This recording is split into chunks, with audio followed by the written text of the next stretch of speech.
மாவட்டம் மோகனூர் வட்டம் வளையப்பட்டி என் புதுப்பட்டி அரூர் பகுதிகளில் சிப்காட் வேண்டாம் என்று தொடர் காத்திருப்பு போராட்டம் இன்றோடு 60 நாள் நடத்தி வருகிறோம். அது மட்டுமல்லாமல் 70க்கும் மேற்பட்ட அறவழி போராட்டங்கள் நடத்தி இருக்கிறோம். 100க்கும் மேற்பட்ட ஆலோசனை கூட்டங்கள் நடத்தி இருக்கின்றோம். குறிப்பாக 29/5/2029 அன்று உயர்தரும் மாவட்ட ஆட்சித்தலைவர் அவர்கள் கோட்டாட்சியர் அலுவலகத்தில் நடந்த பேச்சுவார்த்தையில் அவர்களுடைய வருவாய்த்துறையினால் தயார் செய்யப்பட்ட வரைபடங்களையும் வரைபடத்தினுடைய விவசாயினுடைய உண்மைத்தன்மைகளையும் விவசாயிகளிடம் காமித்தார்கள். அதில் முழுக்க வரைபடங்கள், நீர்நிலைகள், ஏரி, குளம், குட்டைகள், தரிசு நிலங்கள் மற்றும் மேய்ச்சல் புறம்போக்கு நிலங்களை உண்மைக்கு புறம்பாக அதில் காட்டியிருந்தார்கள். இது சம்பந்தமாக விவசாயிகள் மாவட்ட ஆட்சித்தலைவரிடம் இது முழுக்க தவறாக இருக்கிறது என்று கூறினார்கள்.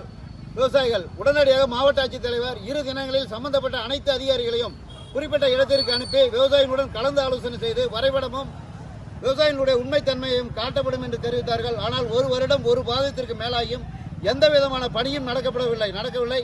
ஆனால் அரசனுடைய சிப்காட் நிறுவனத்திற்கு தொடர்ந்து இங்கிருந்து உண்மைக்கு புறம்பான தகவலை அனுப்பி வருகிறார்கள். இது சம்பந்தமாக இன்று மாவட்ட ஆட்சித்தலைவர் அலுவலகம் முன்பு சாகு வரை உண்ணாவிரதம் இருப்பதாக அறிவித்தோம். ஆனால் காவல்துறை எங்களுக்கு அனுமதி மறுத்து விட்டார்கள். அது அனுமதி மறுத்ததும் இல்லாமல் இன்று மாவட்ட ஆட்சித்தலைவரிடம் காவல்துறையினர் எங்களை அழைத்துச் சென்று எங்களுடைய நியாயமான கோரிக்கை மாவட்ட ஆட்சித்தலைவரிடம் எடுத்துக் கூறினோம். ஆனால் மாவட்ட ஆட்சித்தலைவர் அவர்களால் எந்த விதமான பதிலும் அளிக்கப்படவில்லை. மாவட்ட ஆட்சித்தலைவருடைய கைகள் கட்டப்பட்டிருக்கிறது. அவர்கள் சுதந்திரமாக செயல்படவில்லை. முழுக்க அரசியல்வாதிகளுடைய செயல்பாடுகள் தான் இங்கு அதிகமாக இருக்கிறது.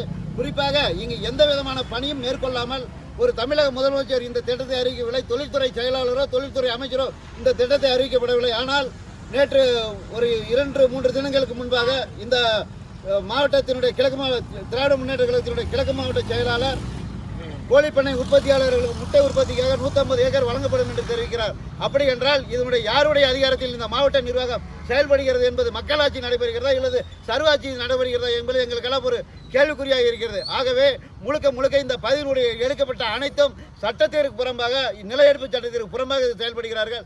நாங்கள் எடுக்கப்பட்ட ஆவணங்களை தமிழக அரசிற்கும் சிப்காட் நிறுவனத்திற்கும் அனுப்பிய ஆவணங்களுடைய காப்பியை கேட்கிறோம். அதை மறுக்கிறார்கள் என்றால் உண்மைக்கு தவறான தகவலை அரசாங்கத்திற்கு அனுப்பிவிட்டு இந்த இடத்தை கட்டாயமாக எடுத்து தீர வேண்டும் என்ற குறிக்கோளோடு இந்த மாவட்ட நிர்வாகம் செயல்படுகிறது. ஆகவே எங்களுடைய அடுத்த கட்ட போராட்டம் இன்று மாலை அல்லது நாளை ஆலோசனை கூட்டம் நடத்தி பத்திரிகை மற்றும் ஊடகத்துறை நண்பர்களுக்கு தெரியப்படுத்துகிறோம் என்பதை தெரிவித்துக் கொள்கிறோம். எங்களுடைய போராட்டம் நியாயமான போராட்டம். இங்கே மட்டுமல்ல, இப்பொழுது மேல்மாவில் இதே போன்ற நிலைமை ஏற்படுகிறது. திண்டுக்கல் மாவட்டத்தில், அது மட்டுமல்ல சட்டமன்றத்தில் தொழில்துறை அமைச்சர் பல மாவட்டங்களில் சிப்காட் எடுக்கப்படும் என்று தெரிவிக்கிறார். ஏற்கனவே சிப்காட்டிற்கு எடுத்த 48,000 ஏக்கர் நிலங்களில் 24,000 ஏக்கர் நிலங்கள் மட்டுமே பயன்பாட்டில் உள்ளது.